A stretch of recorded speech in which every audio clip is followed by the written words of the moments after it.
is up, ladies and gentlemen? Welcome to part 1 of the long-promised Sorcerer guide. I've done a lot of thinking about what this guide should be, and I've opted against going over every little minute detail about my playstyle, and instead I'm going to run through and give you guys the basics of what sets a Sorc apart from the others. Like what makes a good Sorc. So to start this off, I'm going to redo the glyph guide, so it should be up to date now on my channel. This is my usual glyph setup. This is all for PvP, by the way. I'm not going to touch PvE in this video. So a lot of this will look very similar if you've seen my old glyph guide. The big changes here, though, are I use Persistent Mind Blast, so there's a chance to eliminate my cooldown. Then in here we have Flame Pillar, so I actually use the increased damage because it hits like a truck, especially if it crits.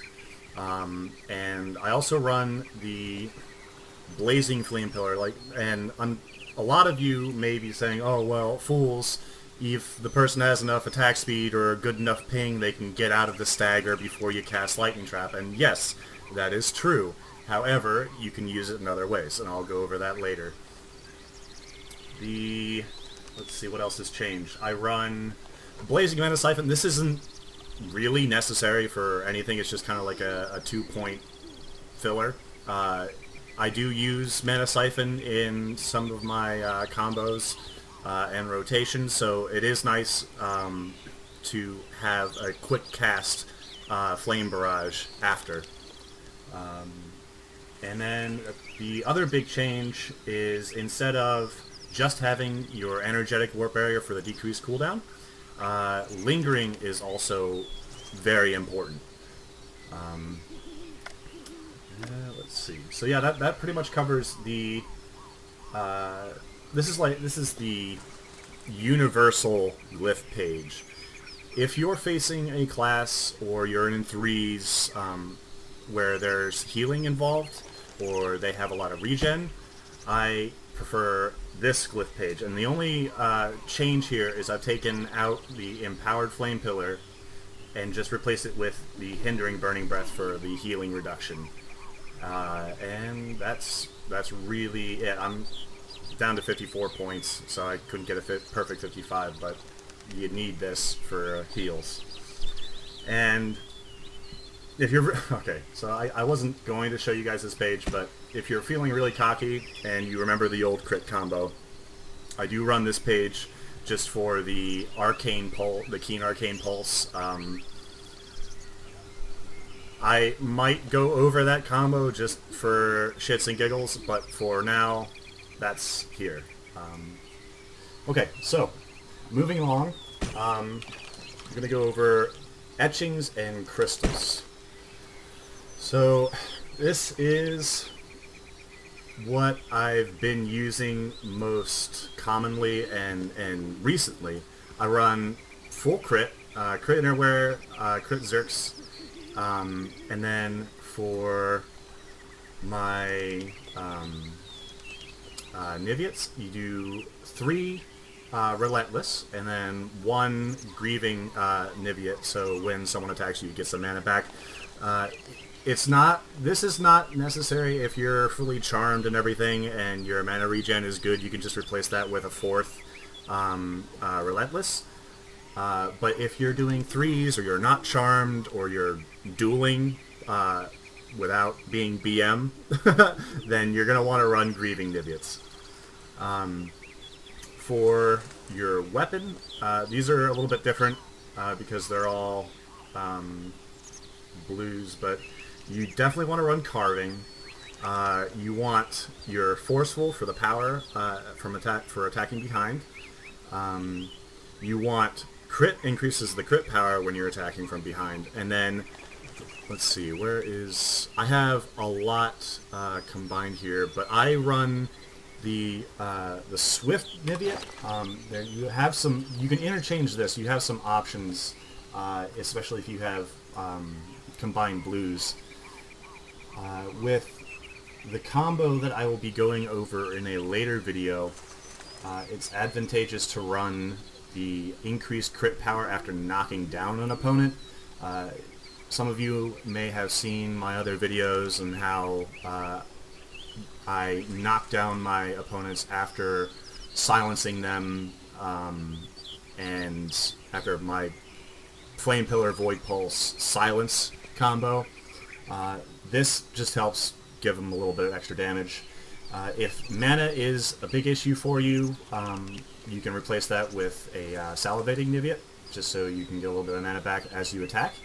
But in general, I prefer mobility over anything else, just because I do make use of Mana Siphon and Mana Volley when it's not considered BM. So, right, on to my etchings. This is a little bit of a gray area. I opted to go with both my weapon and my gloves are etched with energetic, which increases my attack speed and decreases my cooldowns. The idea behind that is honestly defensive based. The faster I can get Warp Barrier and my iframes off cooldown, the better. And obviously the faster I attack, the better. So I know a lot of sorts, they etch for crit rate, and I've seen some etch for power, but I've had both crit rate etchings. I have not tried power yet, but the thing that made most sense to me after some trial and error were both energetic etchings on gloves and my disc.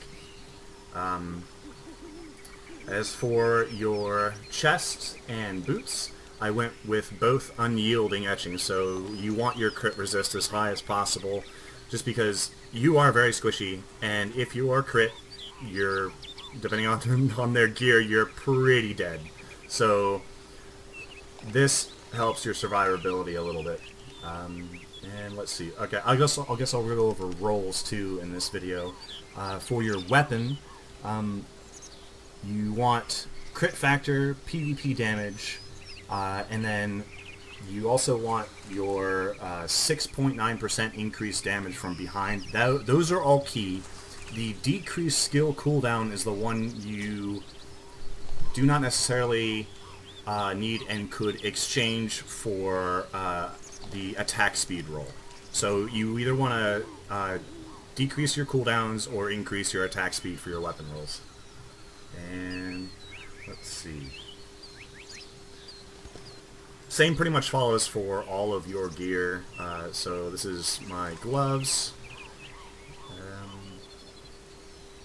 This is the main thing on your robes is you want your increased. It's either Fire Blast or Void Pulse. I got Fire Blast, which is nice, just because that is your hardest hitting skill if you crit, especially if you crit. Let's see, and yeah, it's pretty straightforward. I went with the 1% MP regen just because when you're in threes and you're out of mana, you're completely useless. So you can re-roll that for HP regen, but it's really optional depending on your playstyle. So I am rambling. I apologize. I'm doing this in one take, so you guys are just gonna have to deal with it. The last thing I'm going to go over in this video is a basic, very, very boiled down strategy of what I think is the most important thing to do as a Sorc. And as I said, I've done a lot of thinking about this. And I really believe that a good Sorc knows exactly when to use your iframes. It's all about predicting and knowing your opponent and